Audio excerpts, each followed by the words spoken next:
আসসালামু আলাইকুম রহমতুল্লাহ বরকাতুহু। তে বন্ধুগণ, আশা করি আল্লাহ পাকের অসীম রহমতে সকলেই সহি সালামতে আছেন। তো কবি কাজী একটা সালে ইউটিউব চ্যানেল 017140885009 এর পক্ষ থেকে আপনাদের সকলের প্রতি রইল একান্ত আন্তরিক শুভেচ্ছা ও ভালোবাসা। তে বন্ধুগণ, এখন আপনাদের সামনে যে বয়ানটা রাখবার চেষ্টা করব, বয়ানটা হলো জ্বালার ব্যারামে হোমিওপ্যাথিক চিকিৎসা। তো জ্বালাটা কি? জ্বালা আছে, জ্বালা স্বয়ং সম্পন্ন একটা রোগ। আবার অনেক সময় বিভিন্ন রোগের সাথেও জ্বালা দেখা যায়। কি কি? এই ঘা পোকা হইল, তারপরে কার ওই যে গুজ্জদারে যে অর্শরোগ হয় না পায়ে, সেখানে, তারপরে ভগন্দর হয় গুজ্জদারের পিছনে, সেখানে জ্বালা হয়, গ্যাংগ্রিনে জ্বালা, তারপরে ক্যান্সার হইলে পারে জ্বালা, দেহের অভ্যন্তরে বিভিন্ন যন্ত্র যদি অসুস্থ হয় সেখানে জ্বালা, বাইরে জ্বালা, তারপরে যে খুজলি পাচরা হয় দাঁত ফাইত, তার মধ্যে জ্বালা, বুঝলেন না? চোখে জ্বালা, আংশিক জ্বালা, যে কোনো অঙ্গে জ্বালা, সর্বশরীরে জ্বালা। সবচেয়ে বেশি জ্বালা হইল মাথায় আর হাত পায়ের ওই বাইট সাইডে আর কি, পাতায় বা তলায়, এই সমস্ত জায়গায়। আর এই জ্বালাটা মনে রাখবেন, এই পুরুষের চেয়ে মহিলাদের বেশি। আবার অনেক সময় মহিলা সংক্রান্ত অসুখও কিন্তু জ্বালা আছে। যা হোক, চাঁদি জ্বালা এবং পায়ের জ্বালাটা হইলো সবচেয়ে বেশি।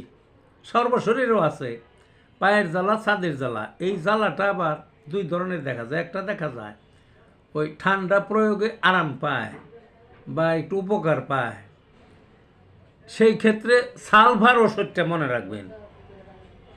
সালফার ওই রাত্রে শুয়ে রয়েছে, পা জ্বালার কারণে ওই মাঘ মাসে লেপের বাইরে পাটা দিয়ে রাখে, তারপরও ওই মানে জ্বালার কারণে তখন ওই আবার উঠে মাঝে মাঝে জ্বালায় থাকতে পারে না, আবার পায়ের মধ্যে ঠান্ডা পানি ডালে, বরফ ডলে, এইরকম হইলে ওই যে সালফার বললাম না, সালফার 200 পাওয়ারের থেকে শুরু করেন, পাওয়ার আস্তে আস্তে বাড়ে 1M, 10M, এই 50M, দরকার পড়লে CM খান, দেখবেন জ্বালার অসুখ যাবেই।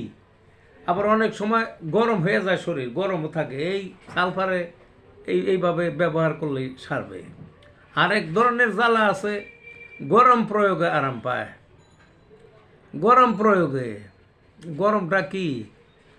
ওই ধরলাম গুজ্জদারে পাইলস আছে, বা যে কোনো গাও পোকা, শরীরে যে কোনো সমস্যা আছে, ক্যান্সার ফ্যান্সার, তখন ওই গরম পানি দিলে দেখবে একটু আরাম পায়। ওই ক্ষেত্রে মানে শরীরের যে কোনো অংশেই হোক, গরম প্রয়োগে বা গরম পানি কন, আপনার ওই গরম ওই করে তেনা গরম করে সেকেই কন, মানে এক কথায় গরম প্রয়োগে যদি আরাম পায়, তাহলে আর্সেনিক অ্যালব এই ওষুধটা ওই 200 থেকে শুরু করবেন, তারপর পাওয়ার বাড়িয়ে দেবেন, দেখবেন যে সারবে। আরও অন্যান্য কিন্তু আরও ওষুধ আছে। তারপরে এই দুইটা, একটা হলে দেখবেন যে ঠান্ডায় উপকার হইলে সালফার, আর গরমে উপকার হলে ওই আর্সেনিক্যাল প্রয়োগ করবেন। কোনো জ্বালার ব্যারাম আর শরীরে থাকবে না। তো ভালো থাকুন বন্ধুগণ।